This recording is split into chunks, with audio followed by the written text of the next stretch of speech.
এক গ্রামে এক রাখাল থাকত। ও রোজকার মতন নিজের ভেড়াদের জঙ্গলে চড়াতে নিয়ে যেত। সবকিছু সাধারণ চলছিল। তখনই খুব জোরে আওয়াজ আসে। ওর দুই ভেড়া খুব ভয় পেয়ে যায় আর ওখান থেকে পালিয়ে যায়। রাখাল তার ভেড়াকে এরকম পালাতে দেখে ভয় পেয়ে যায়। আরে এ কি, এটা কিরম আওয়াজ ছিল? আমার ভেড়া কোথায় চলে গেল? আমাকে ওদের খুঁজতেই হবে।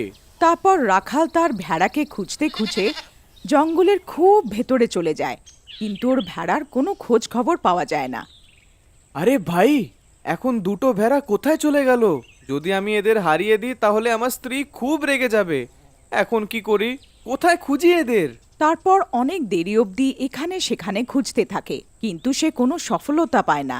তখন অন্ধকারও হয়ে যায়। আমি জঙ্গলের অনেক ভিতরে এসে গেছি, এখানে তো আমাকে সাহায্য করার মতো কেউ নেই। আরে ভাই, কেউ আছো? কেউ আমায় শুনতে পাচ্ছো? চামানের এরম চেল্লানো শুনে এক ভূতের ঘুম ভেঙে যায়। আরে এটাকে মনে হয় আমার শিকার আশেপাশেই আছে। তখনই সে চামানের আওয়াজের পেছন করতে করতে ওখানে পৌঁছে যায়। আজকে তো মজা আসবে। হা, হা, হা, হা, হা, হা, হা, হা। হে ভগবান, এটা আমি কি করে ফেললাম? ভূত, আমায় ছেড়ে দাও। এমনিতেও আমার দুই ভেড়া কোথায় আমি জানি না। আমি বিনা ভেড়ায় ঘরে গেলে আমার স্ত্রী এমনিতেও ঘরে ঢুকতে দেবে না। উপর থেকে আপনিও এখানে চলে এসেছেন। এ বাবা, আজকের দিনটা একদমই খারাপ। হে ভগবান, এবার আমি কি করি? তুই আমার শিকার, তুই বেঁচে কোথাও যেতে পারবি না। তারপর এতটা বলে ও চামানের ভেতরে ঢুকে পড়ে। আরে এটা আমার কি হচ্ছে? তারপর চামান নিজের ঘরের দিকে চলে যায়। একটু পরে সে নিজের ঘর পৌঁছে যায়। ওখানে তার বউ আগের থেকেই ওর অপেক্ষা করতে থাকে, আর সে অনেক রেগে থাকে। এসে গেছো? কোথায় ছিলে এত দেরি অবধি? আমি কখন থেকে তোমার অপেক্ষা করছি। যদি আগের থেকে দেরি হয় তাহলে ঘরের বাইরেই শুতে হবে, বুঝলে? আরে এ কি, ভেড়া কোথায়? ভেড়াকে কোথায় ছেড়ে এসেছো? কোথায় ওদের বিক্রি করে দাওনি তো? হে রাম! এই, আমার মাথা ব্যথা করিস না। ঘর আসতেই চিক চিক শুরু করে দিয়েছিস। চলে যা, আমার জন্য জল নিয়ে আয়। আরে ভগবান, তোমার এত সাহস কি করে হলো যে আমার উপরে আদেশ চালাচ্ছ? কালকের মার ভুলে গেছো কি, না আবার মনে করাবো? আচ্ছা, এখন তুই আমায় মারবি? তোর এত সাহস? দাঁড়া, মজা দেখাচ্ছি তোকে। আরে মরে গেলাম রে, মরে গেলাম। বাঁচাও বাঁচাও, কেউ তো আমাকে বাঁচাও। হায় রে, আজকের কি হয়ে গেল? এর এত শক্তি কি করে আসলো? রোজ তো আমার আগে ভেজা বেড়াল হয়ে থাকতো, আজ সিংহ কি করে হয়ে গেল? আমার ভুল হয়ে গেছে রাজাজি, আমাকে ক্ষমা করে দাও। আপনি আমার স্বামী, আপনি যেরম বলবেন সেরকমই করব। আমাকে ক্ষমা করে দাও। এখন আসলো তো উট পাহাড়ের নিচে। চল যা এখান থেকে, আর আমার জন্য কিছু খাবার নিয়ে আয়। আমার খুব খিদে পাচ্ছে। ঠিক আছে ঠিক আছে, তুমি এখানে বসো, আমি এক্ষুনি কিছু খাবার নিয়ে আসি। তারপর ওর স্ত্রী ওখান থেকে চলে যায়। আরে আজ ওর কি হয়ে গেছে? আজকে এরকম ব্যবহার কেন করছে? কাল অবধি আমার আগে আওয়াজও বেরোতো না, তো আজকে এসব কি করে হয়ে গেল? ও কিছু বুঝতে পারছে না যে এসব কি হচ্ছে। তারপর চামানের জন্য খাবার নিয়ে গেল। চামান ওর নিজের হিসাবের খাবারও খেয়ে ফেললো। ওর স্ত্রী অবাক হয়ে যায়, চিন্তিত হয়ে তাকে দেখতে থাকে। তারপর চামান পেট ভরে খাওয়ার পর শুতে চলে যায়। পরের দিন সকাল হওয়ার পর, আরে শুনছো, সকাল হয়ে গেছে, চলো ওঠো, কাজকর্ম করবে নাকি? তোর এত সাহস? তুই সকাল সকাল আমার ঘুম খারাপ করে ফেললি। দাঁড়া, দেখাচ্ছি মজা। আরে পালাও রে পালাও, নিজের প্রাণ বাঁচিয়ে পালাও।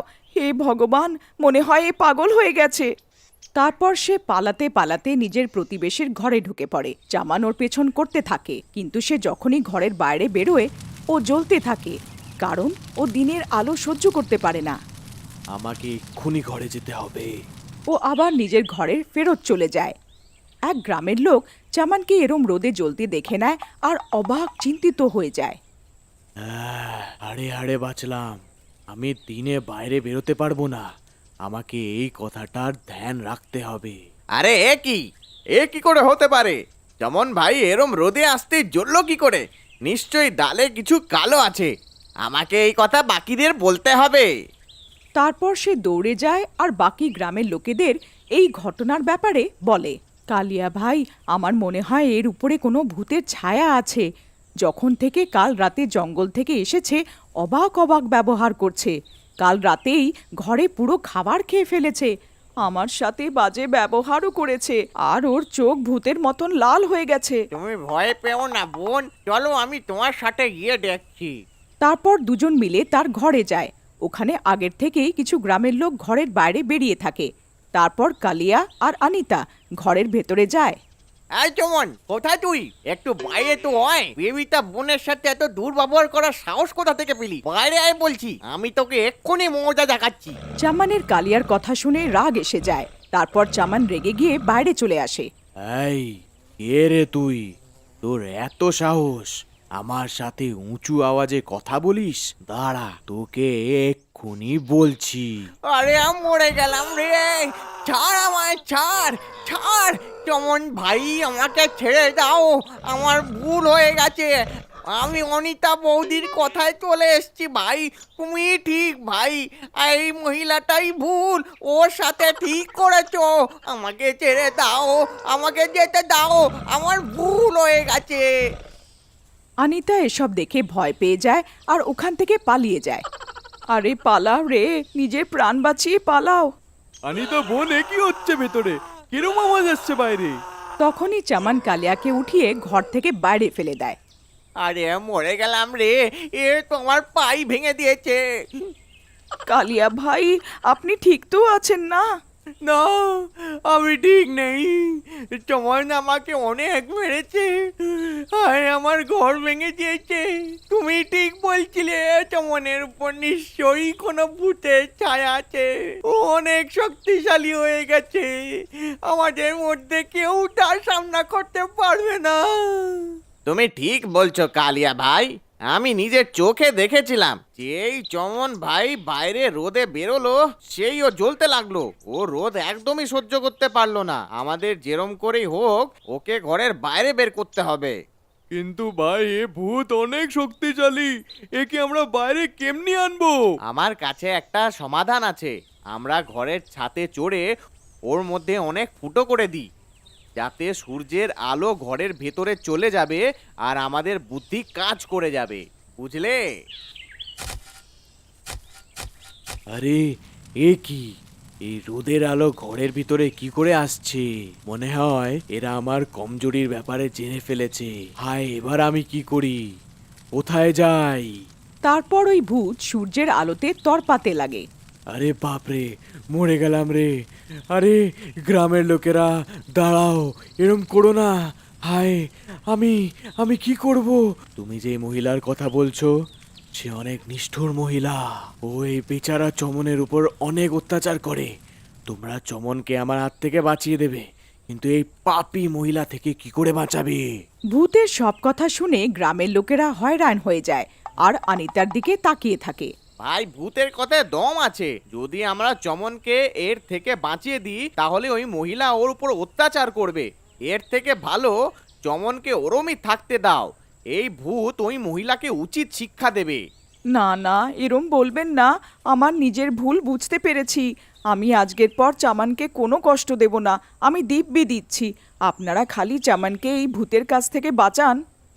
ঠিক আছে, আমি তোমার কথাই বিশ্বাস করছি, কিন্তু আমার মনে হয় আমাদের এই ভূতকেও মারা উচিত না। ও না জেনেই কিন্তু চমনে সাহায্য করেছে। এই ভূত, আমি তোকে মারতে চাই না। যদি তুই চমনের শরীর ছেড়ে দিস, তাহলে আমরা তোদের ছেড়ে দেব। বল, রাজি আছিস? হ্যাঁ, আমি রাজি আছি, কিন্তু আমি রোদে যেতে পারবো না। আমাকে একটু সময় দিয়ে দাও। যেই অন্ধকার হবে, আমি এর শরীর ছেড়ে এখান থেকে চলে যাব। হ্যাঁ। ঠিক আছে, তাহলে রাত হওয়া অব্দি আমরা সবাই এখানেই অপেক্ষা করি। একটু পরে রাত হয়ে যায় আর অন্ধকার হতেই ভূত চামানের শরীর ছেড়ে বাইরে বেরিয়ে যায়। আমাকে ক্ষমা করবে, আমি তোমার শরীরে কিছুক্ষণের জন্য দখল করে নিয়েছিলাম, কিন্তু আমি তোমার স্ত্রীকে ঠিক সমাধান করে দিয়েছি। আজকের পর ও তোমায় কখনো বিরক্ত করবে না। এতটা বলে ওই ভূত ওখান থেকে চলে যায়। চামনের স্ত্রী নিজের ভুল বুঝতে পারে আর ও চামনের থেকে ক্ষমা চায়।